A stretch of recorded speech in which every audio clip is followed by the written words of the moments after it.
Hello friends, welcome back to our channel Creavidico.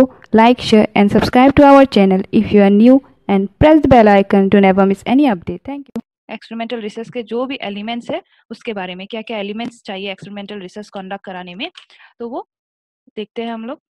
तो experimental research में किस तरह का एलिमेंट चाहिए to conduct the experimental research.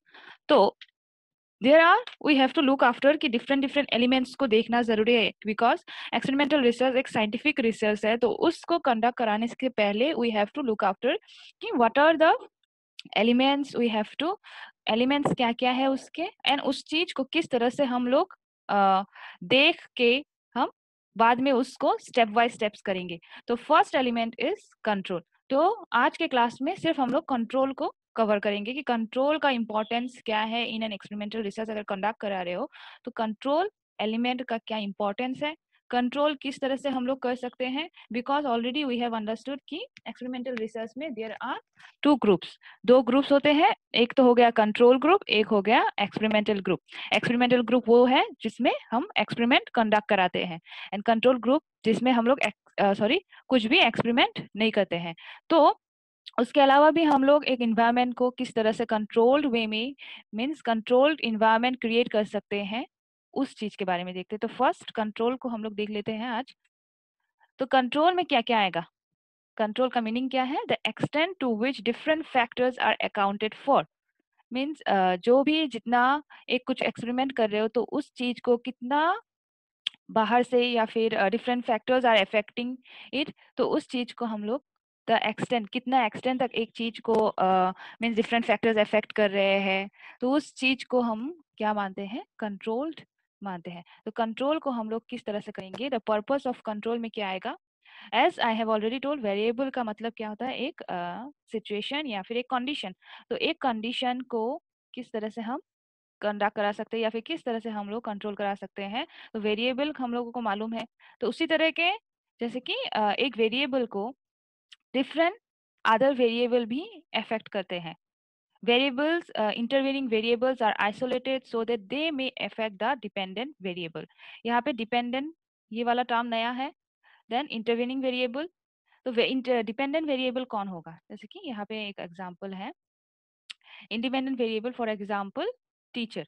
Teachers, जैसे कि टीचर का teaching method is considered as a independent variable. Teaching method हम लोग देखना चाहते हैं कि टीचिंग मेथड स्टूडेंट्स के एकेडमिक अचीवमेंट में मीन्स इफेक्ट करता है कि नहीं, उससे टीचिंग में अगर मेथड अच्छा है तो स्टूडेंट का एकेडमिक अचीवमेंट अच्छा होगा कि नहीं, वो देखना अगर है हमको। तो उसमें दो वेरिएबल हैं, एक तो हो गया टीचिंग मेथड एंड स्टूडेंट्स का जो भी डिपेंडेंट वेरिएबल क्या होगा, जो डिपेंड करता है ये लोग, इनका जो एकेडमिक अचीवमेंट है, this academic achievement is dependent on the teaching method. So students क्या हो गए, student के academic achievements becomes a dependent variable. So कभी कभी क्या होता है, इंडिपेंडेंट वेरिएबल ठीक है, टीचिंग मेथड अच्छे से सिखा दिया, लेकिन डिपेंडेंट वेरिएबल का रिजल्ट कभी कभी गलत भी आ सकता है, बिकॉज ऑफ जो मैंने वर्ड अभी बोला, इंटरवेनिंग वेरिएबल, जो इंटर मीन्स इंटरफियर करता है रिजल्ट निकालने में।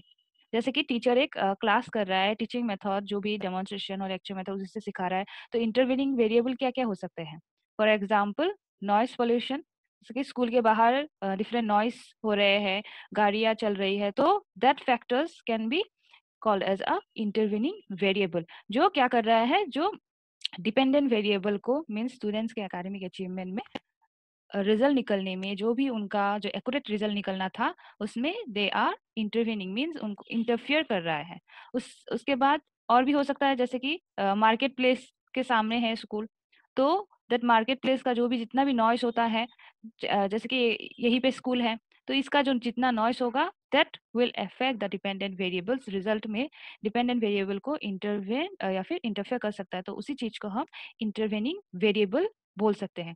तो इस वजह से एक्सपेरिमेंटल रिसर्च कंडक्ट कराने के लिए जो भी इन्वायरमेंट या फिर हमको क्या करना पड़ेगा, जो भी इंटरव्यूइंग वेरिएबल है जो इंटरफेयर करते हैं, उस चीज को हमको कंट्रोल करना होगा, तभी the result will be accurate. इसीलिए जो पॉइंट है, interviewing variable are isolated so that they may affect the dependent, इसीलिए पर्पस ऑफ कंट्रोल, इसीलिए कंट्रोल करना जरूरी हो जाता है। उसी तरीके से Not only intervening variable are to be isolated from independent variable, but it is also to be ascertain how much it contribute. For example, जैसे कि वही वही वाला एग्जाम्पल बोलूंगी मैं कि इंटरवेनिंग वेरिएबल कितना इफेक्ट कर रहा है वो भी जानना होगा हमें। कितना आइसोलेटेड हो रहा है, इंडिपेंडेंट वेरिएबल को कितना इफेक्ट कर रहा है, डिपेंडेंट वेरिएबल को कितना इफेक्ट कर रहा है, तो हमको असर्टेन होना चाहिए कि इतना परसेंट या फिर मोर और लेस इस चीज को हमको क्वांटिटेटिव वे में जाना होगा कि कितना आइसोलेटेड या कितना इफेक्ट कर रहा है, उस चीज को हमको एश्योर होना होगा। So that because of that also we have to control the process या फिर कंट्रोल का इम्पोर्टेंस ज्यादा है एक्सपेरिमेंटल रिसर्च में। कंट्रोल ग्रुप जिसमें कि यही एग्जांपल जो कुछ भी नहीं हो रहा है उसको वैसे ही रहने दिया है एक्सपेरिमेंटल ग्रुप में जिसमें रिसर्च किया जाता है उसी तरीके से। उसके बाद चलते हैं, पर्पस हमने देख लिया, उसके बाद क्या आएगा, डिग्री ऑफ कंट्रोल, कितना कंट्रोल कर सकते हैं हम एक चीज को। It has to be remembered that in social researches, high degree of control is not possible as in laboratory situation. Degree of control मतलब कितना परसेंटेज तक हम लोग कंट्रोल करेंगे या फिर कितनी हद तक हम लोग कंट्रोल करेंगे उस चीज को। तो अगर कोई पूछे कि कितना परसेंट या फिर कितना हम लोग कंट्रोल करेंगे एक सिचुएशन को, तो जो सोशल साइंस के रिसर्च होते हैं उसमें हम लोग ज्यादा कंट्रोल नहीं कर सकते हैं देन द लेबोरेटरी में जो भी एक्सपेरिमेंट होता है। लेबोरेटरी में क्या है, लेबोरेटरी में एक कंट्रोल इन्वायरमेंट होता है, जैसे कि लेबोरेटरी में एक कंप्लीटली कंट्रोल इन्वायरमेंट हम लोग क्रिएट कर सकते हैं, जैसे कि साउंड प्रूफ लैब बना सकते हैं, साउंड प्रूफ, ताकि जो भी एक्सपेरिमेंट चल रहा है उसमें ना सब्जेक्ट को इंटरफेयर हो या फिर कुछ भी बाहर का नॉइस पोल्यूशन कुछ भी नहीं हो, तो उस तरीके से हम लोग एक लैब बना सकते हैं। लेकिन सोशल रिसर्च में जैसे कि क्लासरूम का मैंने अभी एग्जाम्पल जो दिया, तो उसमें हम लोग कुछ ही हद तक ही कंट्रोल कर सकेंगे। तो वही है कि हम लोग सोशल रिसर्च में या फिर सोशल साइंस के रिसर्च में हम लोग ज़्यादा कंट्रोल नहीं कर सकते हैं देन द लेबोरेटरी सिचुएशन। उसके बाद चलते हैं नंबर सी में, मेथड्स ऑफ कंट्रोल, किस तरह का मेथड हम लोग यूज करके कंट्रोल करेंगे। अब ये बात आ गई है ना। उसके बाद क्या करेंगे, किस मेथड से, जैसे कि the researcher directs efforts towards controlling the variable which are related to the independent variable, otherwise it will be difficult to ascertain which is responsible for effect on dependent variable। यहाँ पे क्या बोला है कि control of variable को different method से हम लोगों को करना होगा, बिकॉज क्यों, बिकॉज जो एक्सपेरिमेंटेड कंडक्ट किया है एक्सपेरिमेंटल ग्रुप में उस चीज का रिजल्ट या फिर डिपेंडेंट वेरिएबल को जो मैंने बोला उसमें इफेक्ट कर सकता है। तो वही देखते हैं, जैसे कि इसी चीज को इंडिपेंडेंट वेरिएबल टीचिंग का मेथड अच्छी तरह से सिखा रहे हैं, लेकिन कुछ नॉइस पोल्यूशन हो गया तो उनका जो भी है एकेडमिक अचीवमेंट या फिर उस लर्निंग को कैच करना मुश्किल हो जाएगा। तो that's why we have to apply different methods of control. तो वो कंट्रोल का क्या क्या मेथड है वो देखते हैं। First method is random assignment of subjects to groups. It means that the subjects are assigned in such a way that every member has an equal opportunity of being chosen. यहाँ पे हम लोग sampling technique को भी हम लोग पढ़े हैं, या फिर जैसे कि रैंडम सैम्पलिंग टेक्निक का मतलब क्या था, वी कैन चूज रैंडमली। हम जैसे कि एक क्लासरूम है, जैसे कि एक क्लासरूम है तो उसमें से हम लोग रैंडमली चूज करेंगे। मीन्स इस बच्चे को भी हम लोग चूज कर सकते हैं, इसको भी चूज कर सकते हैं। वी आर नॉट जैसे कि बायस नहीं, जैसे कि इन सब का रोल नंबर, जैसे कि 20 स्टूडेंट्स है तो 20 स्टूडेंट्स को मैंने क्या किया, रोल नंबर वाइज मैंने लिख लिया 1 to 20 है ना। तो उसके बाद मैं रैंडमली किस तरह से चूज करूंगी, जैसे कि लॉटरी मेथड है ना। लॉटरी मेथड से मैं क्या करूंगी, लॉटरी मेथड से मैं क्या करूंगी, उनको, जैसे कि मेरे हाथ में 5 रोल नंबर भी आ सकता है, 7 भी आ सकता है, 20 भी आ सकता है, 1 भी आ सकता है। तो लॉटरी मेथड से मैं जो भी चिट निकालूंगी वो हो जाएंगे मेरे रैंडम असाइनमेंट ऑफ सब्जेक्ट। तो with that also we can controlling, क्या है कंट्रोलिंग, वो मेथड्स के अंदर आ जाएगा। Means each and equal chance होगा सबका चूज करने के। तो with that randomization also we can control the, या फिर हम लोग कंट्रोल कर सकते हैं एक्सोजेनस वेरिएबल, या फिर एक एक्यूरेट रिजल्ट निकालने में हेल्प हो सकता है रेंडमाइजेशन। उसके बाद चलते हैं next steps is, next method क्या होगा, matching subject with random assignment. Matching subjects, यहाँ पे सब्जेक्ट कौन कौन होंगे, वही students. The subjects are assigned to groups to match individual subject on as many external variables as the researcher can identify. जैसे कि जो भी सब्जेक्ट को, जैसे कि स्कूल का ही मैंने जो स्टूडेंट को एग्जांपल दिया, तो उस सब्जेक्ट को असाइन करने के लिए या फिर कोई भी एक्स्ट्रा वेरिएबल या फिर इंटरविंग वेरिएबल इंटरफेयर ना कर पाए, तो उसको हम लोग इस कंट्रोल मेथड से, जैसे कि मैचिंग सब्जेक्ट के हिसाब से हम लोग कर लेंगे। मैचिंग सब्जेक्ट जैसे कि ये वाला subject to subject matching. Subject to subject matching में हम लोग क्या करेंगे, जैसे कि एक क्लासरूम है, तो सब्जेक्ट टू सब्जेक्ट मैचिंग मतलब on the basis of age group, या फिर हम लोग जैसे कि क्लास 1 के स्टूडेंट, जैसे कि 2-3 स्कूल मैंने लिए हैं, तो मैं सिर्फ क्लास 1 के स्टूडेंट को लूंगी because I am matching the subject to subject. Class 1 के बच्चे हैं तो दूसरे स्कूल का भी क्लास 1 का ही बच्चा लूंगी मैं, है ना। या फिर 3 स्कूल ले लिया तो उसका भी क्लास 1 का ही बच्चा लूंगी, तो वो क्या है, सब्जेक्ट टू सब्जेक्ट मैचिंग। या फिर हम लोग बोल सकते हैं एज लेवल भी डिफाइन कर सकते हैं। एज लेवल, एज लेवल जैसे कि 10 to 15 ईयर्स के बच्चे को मुझे लेना है, तो I have to choose that particular child only, कि 10 से 15 के बीच के जो बच्चे हैं, that will be my subject. Means the जो भी एक्सपेरिमेंट कंडक्ट करूंगी या फिर कंट्रोल ग्रुप जो होगा, एक्सपेरिमेंटल ग्रुप होगा, वो सेम होना चाहिए।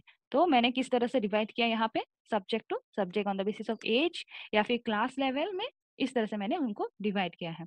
उसके बाद नेक्स्ट स्टेप जो है, हम किस तरह से डिवाइड कर सकते हैं, matching for mean and standard deviation. Statistics में ये कॉन्सेप्ट मिला होगा। क्या होता है, मीन का मतलब होता है एवरेज निकालना, मीन्स एवरेज। तो नेक्स्ट स्टेप, जैसे कि ये नहीं हो रहा है किसी से, तो हम ये वाला स्टेप यूज करके भी हम लोग रैंडमाइजेशन असाइनमेंट कर सकते हैं। जैसे कि मीन निकाल के, मीन्स रोल नंबर 1 to 20 है पूरा क्लासरूम का, तो उसमें से मैंने एवरेज निकाल दिया, तो वो जो एवरेज होगा, following that I can means group एक रैंडमली चूज कर सकती हूँ। तो उसके बाद स्टैंडर्ड डेविएशन भी निकाल सकती हूँ। स्टैंडर्ड डेविएशन का मतलब क्या था, एसडी का, means the dispersion of a data relation to a mean. जैसे कि एनपीसी का कॉन्सेप्ट अगर याद है, तो वहां पे क्या है, मीन, मीन से कितना दूर डिस्पर्शन हुआ है, तो उस चीज को एसडी निकाल के भी हम लोग क्या कर सकते हैं, we can means randomly assign कर सकते हैं एक ग्रुप को। उसके बाद अगर ये भी स्टेप्स नहीं हो रहा है, या फिर उस पर्टिकुलर सिचुएशन में अप्लाई नहीं हो रहा है, तो we can go for the third step. Third step में क्या है, जैसे कि ranking of subject on matching variable. Ranking on subject means जैसे कि वेरिएबल डिफरेंट डिफरेंट कंडीशन को हम लोग मैच कर सकते हैं, मैचिंग बाय मैचिंग सब्जेक्ट। जैसे कि मैंने बोल दिया आईक्यू लेवल में अगर डिवाइड करना चाहते हैं, मैचिंग वेरिएबल एक हो गया। या फिर पर्सनैलिटी को, पर्सनैलिटी भी एक वेरिएबल है, तो पर्सनैलिटी वेरिएबल को लेके मैंने एक ग्रुप, जैसे कि ग्रुप को डिवाइड कर दिया, तो मैचिंग वेरिएबल उसमें आ जाएगा। इंटरेस्ट, इंटरेस्ट के अकॉर्डिंग, जैसे कि इंटरेस्ट के अकॉर्डिंग ये वाला ग्रुप मैंने डिवाइड कर दिया, ये वाला ग्रुप अलग है। तो उस तरीके से मैं मैचिंग वेरिएबल्स को लेके भी I can divide the means मैं एक रैंकिंग करके उनको डिवाइड कर सकती हूँ। ठीक है, तो ये सारे स्टेप्स थे कंट्रोलिंग मेथड्स के अंदर। तो ये करके भी हम एक्सपेरिमेंटल रिसर्च में कंट्रोल कर सकते हैं ए ग्रुप ऑफ सब्जेक्ट को। उसके बाद चलते हैं, third method is random assignment on the basis of homogeneous selection. Homogeneous selection means it is done to make group comparable on an external variable, so as to select groups those are as homogeneous as possible on the variable. जैसे कि the variable may be like socio-economic status and sex, means girls को ले लिया मैंने, means दोनों group girls का हो गया, या फिर बॉयज का एक ग्रुप कर दिया। तो उस तरीके से होमोजेनियसली ऑल्सो आई कैन, या फिर सोशियो इकोनॉमिक स्टेटस मीन्स जैसे कि there are different levels of socio economic status, जैसे कि लो हो गया, मिडिल क्लास हो गए, अपर क्लास हो गए, हायर क्लास जो अपर क्लास, ठीक है। तो उस तरीके से मैंने क्या किया, लोअर क्लास को ले लिया and on the basis of socio economic status मैंने होमोजेनियसली क्या क्या सिलेक्शन कर दिया। तो वो भी हो सकता है। जो सेक्स, अकॉर्डिंग टू सेक्स, जैसे कि गर्ल्स, गर्ल्स को ही चूज कर लिया मैंने, गर्ल्स बॉयज का डिफरेंट ग्रुप्स बना लिया। तो उस तरीके से भी हम लोग होमोजेनियसली रैंडम असाइनमेंट कर सकते हैं। उसके बाद का टेक्निक है techniques of analysis of covariances. It is attempted to control the variation within the group. A covariate is a variable which the researcher has not been able to control. Covariation जैसे कि कुछ factors affect कर रहे हैं, ये statistics में सुना होगा, एनोवा या फिर एनकोवा। एनोवा का मैथ्स मिलता है एनोवा में, तो एनोवा का मैथ्स करके हम लोग क्या, या फिर एनकोवा बोलते हैं, तो एनकोवा करके भी हम लोग क्या मालूम कर सकते हैं कि एक पर्टिकुलर ग्रुप में या फिर एक पर्टिकुलर चीज में क्या क्या डिफरेंट फैक्टर्स अफेक्ट कर रहे हैं, तो फैक्टर एनालिसिस भी हम बोलते हैं। तो कोवेरिएट एक ग्रुप में, जैसे कि कोवेरिएंस करके हम उस चीज को कंट्रोल जो नहीं हो रहा है या फिर कंट्रोल जो हो रहा है, जो फैक्टर्स अफेक्ट कर रहे हैं उसके हिसाब से भी हम टू ग्रुप्स डिवाइड कर सकते हैं। तो ये थोड़ा स्टैटिस्टिकल टेक्निक यूज होगा इसमें। तो उस टेक्निक्स को यूज करके हम क्या कर सकते हैं, we can divide the groups into two groups या फिर कंट्रोल एंड एक्सपेरिमेंटल ग्रुप्स में डिवाइड कर सकते हैं। एंड हम इस तरह से क्या कर सकते हैं, वी कैन डिफाइन या फिर कंट्रोल का जो एलिमेंट है in the experimental research is very important. उसके बाद भी आएगा डिफरेंट एलिमेंट्स, लेकिन कंट्रोल हमको करना ही पड़ेगा, तभी हम एक्सपेरिमेंटल रिसर्च को सक्सेसफुल मानेंगे। इसीलिए हम जैसे कि एक्सपेरिमेंट बोलते ही हमारा एक कॉन्सेप्ट आता है, इट इज एक्सपेरिमेंट कंडक्ट किया है तो there should be some kind of control environment, जहाँ पे कुछ अदर वेरिएबल इफेक्ट नहीं करेंगे। लैब में होगा, कैसा होता है लेबोरेटरी, एक कंट्रोल इन्वायरमेंट होता है जहाँ पे एक्सपेरिमेंट कंडक्ट कराते हैं, या फिर साइंस का एक्सपेरिमेंट हो रहा है, सोशल साइंस का भी अगर हम लोग कुछ बच्चों के ऊपर एक्सपेरिमेंट करेंगे तो उस चीज को भी हम कंट्रोल इन्वायरमेंट कर देंगे। पीजेट ने जैसे किया था, जैसे कि स्किनर ने एक्सपेरिमेंट किया था, वो सब एजुकेशनल स्टडीज है, लेकिन एक कंट्रोल इन्वायरमेंट जैसे कि एनिमल्स के ऊपर जो एक्सपेरिमेंट है, all will come control environment create किया था, तभी वो रिजल्ट सक्सेसफुल हुआ है and that result has been generalised. Therefore जो control element of research is a very important part of experimental research. I hope यहाँ तक समझ में आया होगा आप लोगों को।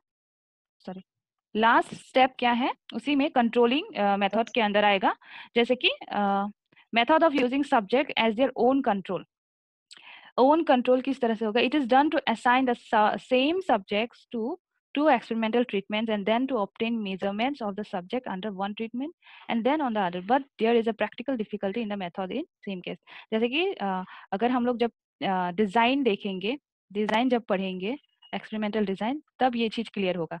जैसे कि प्री टेस्ट पोस्ट टेस्ट के बारे में हम लोगों ने सुना है, प्री टेस्ट कंडक्ट करके देन पोस्ट टेस्ट कंडक्ट करके। तो एक ही ग्रुप को मैंने जैसे कि एक ही ग्रुप को मुझे कंट्रोल करना है, तो एक ही ग्रुप को मैंने पहले भी एक्सपेरिमेंट कर लिया, बाद में भी एक्सपेरिमेंट कर लिया, तो उससे कुछ कुछ चीजें मुझे मिलेंगे। तो उस चीज on the basis of that particular thing I have divided the group. तो वो हो जाएगा subject as their own control. एक ही ग्रुप को मैंने क्या क्या असाइन, द सेम सब्जेक्ट को मैंने टू एक्सपेरिमेंटल ट्रीटमेंट दिया, टू जैसे कि दो एक्सपेरिमेंटल ट्रीटमेंट दिया, उसके बाद मुझे जो सब्जेक्ट्स को under one treatment and then to the another, तो इस चीज को मैंने दो पार्ट में, एक ही ग्रुप को मैंने दो पार्ट में डिवाइड किया है और सेम एक्सपेरिमेंट दिया है। लेकिन प्रैक्टिकल सिचुएशन में ये क्या होता है, डिफिकल्ट भी माना जाता है इन सम केसेस। ठीक है, यही था last part of controlling methods. I hope समझ में आया होगा।